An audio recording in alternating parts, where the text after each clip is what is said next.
British Advanced Pain Clinic, Noppimayam Surgery Duram. For appointments 9155515563.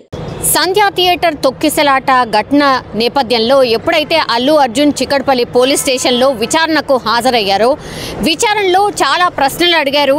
Allu అర్జున్ని 20 ప్రశ్నలు అడిగినట్టుగా మనకున్నటువంటి సోర్స్. అండ్ ఈ విచారణలో కీలకంగా ఉన్నటువంటి వ్యక్తి ఎవరైతే ఉన్నారో ఏసీపీ రమేష్ కుమార్, ఈయన చిక్కడపల్లికి సంబంధించిన ఏసీపీ.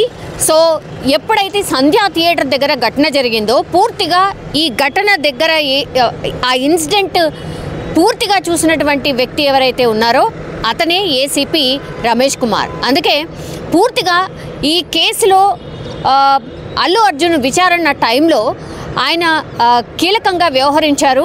అండ్ చాలా ప్రశ్నలు కూడా ఈయననే వేసినట్టుగా కూడా మనకున్నటువంటి ఇన్ఫర్మేషన్. ఎందుకంటే ఘటన సమయంలో ఆయన అక్కడే ఉన్నారు కాబట్టి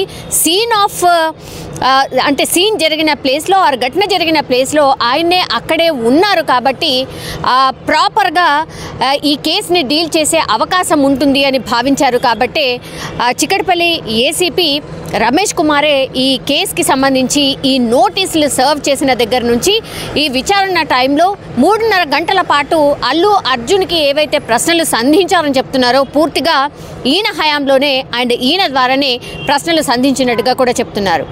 సో ఈయన కూడా పూర్తిగా విజువల్ బేస్డ్గా వాళ్ళ దగ్గర ఉన్నటువంటి సోర్స్ ద్వారానే చూయించుకుంటూ ప్రశ్నలు అడిగినట్టుగా కూడా చెప్తున్న పరిస్థితి కనిపిస్తోంది. ఎప్పుడైతే ఈ 20 ప్రశ్నలు, కొన్ని ప్రశ్నలు అయితే లీక్లు అయితే అందుతున్నాయి, బట్ ఎగ్జాక్ట్లీ ఏం అడిగారు ఏంటి అనేది అయితే తెలీదు. కానీ చాలా మట్టుకైతే 20 ప్రశ్నలు అల్లు అర్జున్ని 3.5 గంటల పాటు అడిగినట్టుగా కూడా చెప్తున్నారు. అందులో ఈ ఏసీపీ రమేష్ కుమార్ ఎవరైతే ఉన్నారో ఆ రోజు వీడియోలు కావచ్చు, లేదంటే సీసీ ఫుటేజ్ని కావచ్చు, అవన్నిటినీ కూడా ముందు పెట్టి ఆయనను అడగడం జరిగింది. అండ్ ఎప్పుడైతే అల్లు అర్జున్ ప్రెస్ మీట్ పెట్టి అసలు నా దగ్గరికి ఎవరు పోలీస్ అఫీషియల్ రాలేదని, అంటే ఒక మహిళ చనిపోయింది, ఇట్లా ఒక బాబు సీరియస్ కండిషన్లో ఉన్నారు అని వెళ్ళడానికి అల్లు అర్జున్ దగ్గరికి వెళ్ళడానికి ప్రయత్నించినప్పుడు కూడా ఆ బౌన్సర్లు ఎవరైతే ఉన్నారో వాళ్ళు కనీసం అల్లు అర్జున్ దగ్గరికి వెళ్ళనివ్వలేదు. అయినా సరే చాలా కష్టపడుతూ ఏసీపీ ఇప్పుడు రమేష్ కుమార్ ఎవరైతే ఉన్నారో ఆయన్నే చాలా కష్టపడి అల్లు అర్జున్ దగ్గరికి వెళ్ళడానికి ప్రయత్నించి ఆ తర్వాత ఇన్సిడెంట్ ఏం జరిగిందో చెప్పి అక్కడి నుంచి సినిమా అయిపోకంటే ముందే ఆయనను పంపించడం జరిగింది అనేసి ఆ రోజు ఎప్పుడైతే ఆ సీన్లో మీరు నాతో కదా మాట్లాడింది, నేనే కదా మీ దగ్గరకు వచ్చి చెప్పాను, అయినా సరే మీరు ప్రెస్ మీట్లో ఎందుకు అలా చెప్పారు అంటే గవర్నమెంటో లేకపోతే పోలీస్ అఫీషియల్సో అబద్ధాలు చెప్తున్నట్టుగా ఎందుకని మీరు ప్రెస్ మీట్ పెట్టి మాట్లాడారు అనే క్వశ్చన్ కూడా రేజ్ చేసినట్టుగా చెప్తున్నారు.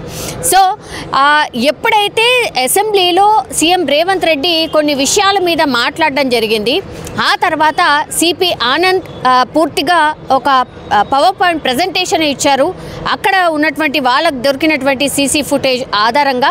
ఆ తర్వాత ఇప్పుడు ఈ విచారణలో ఎవరైతే ఏసీపీ రమేష్ కుమార్ ఎవరైతే ఉన్నారో ఆయన సీనియర్ మోస్ట్ ఆఫీసర్ అండ్ ఈ కేసులో కీలకంగా ఉన్నటువంటి వ్యక్తి, బికాస్ సంధ్యా థియేటర్ పరిసరాల్లో ఉన్నటువంటి వ్యక్తి, ఆ రోజు తొక్కిసలాట ఎలా జరిగింది, ఆ తర్వాత రేవతి కుటుంబం కావచ్చు, ఆ తర్వాత రేవతిని హాస్పిటల్కి తీసుకెళ్ళడం, ఆ తర్వాత వాళ్ళ బిడ్డను కూడా హాస్పిటల్కి తీసుకెళ్లే వరకు, ఆ తర్వాత అల్లు అర్జున్ని అక్కడి నుంచి బయటకి పంపించే వరకు ఇదంతా కూడా ఈయన హయాంలోనే జరిగింది. అందుకే ఈ కేసులో ఏసీపీ రమేష్ కుమారే కీలకం కాబట్టి ఇప్పుడు నోటీసులు సర్వ్ చేసిన సమయంలో కూడా ఏసీపీ చాలా క్వశ్చన్స్ని అల్లు అర్జున్కి వేసినట్టుగా కూడా చెప్తున్నారు.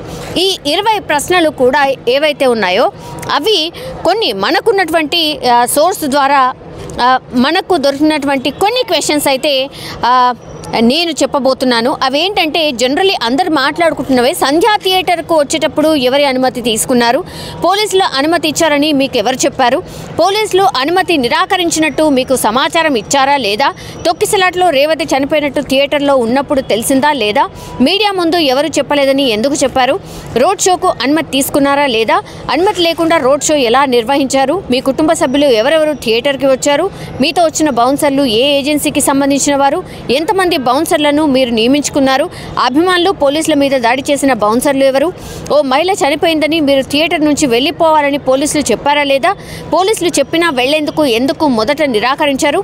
రేవతి చనిపోయిన విషయాన్ని మీరు మొదట ఎప్పుడు తెలుసుకున్నారు? సో ఇవన్నీ కూడా కొంత కీలకమైన ప్రశ్నలుగా అల్లు అర్జున్ని అడిగినట్టుగా మనకున్నటువంటి సోర్స్. సో ఇవన్నీ కూడా అందరూ మాట్లాడుకుంటున్నవే అండ్ విత్ ఎవిడెన్స్. అంటే పోలీసులు ఏదైతే మొన్న పవర్ పాయింట్ ప్రజెంటేషన్ ఇచ్చారో ఇవన్నీ కూడా అందులో ఉన్నటువంటి క్వశ్చన్సే. అవే ఎవిడెన్స్ని ఆర్ వీడియోస్ని చూపిస్తూ పోలీసులు కూడా పూర్తిగా అల్లు అర్జున్ని ఇవే క్వశ్చన్స్ అడిగినట్టుగా కూడా చెప్తున్నారు.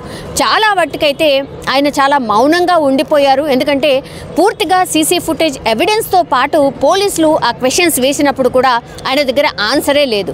సో పాపం ఆయనకు నిజంగానే పాపం అనాలి ఇక్కడ. ఎందుకంటే అల్లు అర్జున్ని నిజంగానే ఎలాంటి ప్రిపరేషన్ లేకుండానే మొన్న ప్రెస్ మీట్ పెట్టించారా అనేది చాలామంది మాట్లాడుతున్నారు. ఎందుకంటే తప్పుల మీద తప్పులు చేయించేశారు ఆయనతోని అనేటువంటి మాట కూడా చెప్తున్నారు. అందుకే గవర్నమెంట్ కూడా చాలా సీరియస్గా తీసుకుంది ఈ కేసుని.